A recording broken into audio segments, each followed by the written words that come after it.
Hi guys, అందరూ ఎలా ఉన్నారు? మేమైతే చాలా బాగున్నాం. ఈ రోజు మన డిష్ కునాఫా అనమాట. దీనికోసం మనం హాఫ్ కప్ షుగర్ తీసుకొని అందులో కొద్దిగా వాటర్ యాడ్ చేసుకొని మరిగిన తర్వాత కొంచెం హనీ వేసుకొని పక్కన పెట్టుకోవాలి.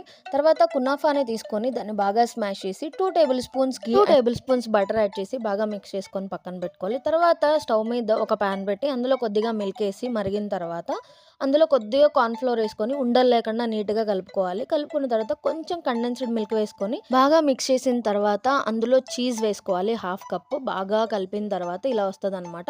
ఫస్ట్ ఒక ప్యాన్‌లో మళ్ళీ కింద బటర్ రాసి ఫస్ట్ కునాఫాని అడ్జస్ట్ చేసి దాని తర్వాత ఆల్రెడీ మనం ప్రిపేర్ చేసుకున్న కండెన్స్డ్ మిల్క్‌ని యాడ్ చేసి తర్వాత మళ్ళీ పైన కునాఫా వేసి కప్పేయాలి. ఈ ప్రాసెస్‌ని సిమ్‌లోనే స్లోగా కుక్ చేసుకోవాలనమాట. ఆ తర్వాత ఇంకో ప్లేట్ హెల్ప్ తీసుకొని కునాఫాని రివర్స్ తిప్పి మళ్ళీ అలానే సిమ్‌లో కుక్ చేసుకున్న తర్వాత పెట్టుకున్న షుగర్ సిరప్‌ని యాడ్ చేసి డ్రై ఫ్రూట్స్‌ని కూడా యాడ్ చేసుకుంటే జ్యూసీగా ఉండే కునాఫా రెడీ అయిపోద్ది. వీడియో నచ్చినట్లయితే లైక్ చేసేయండి.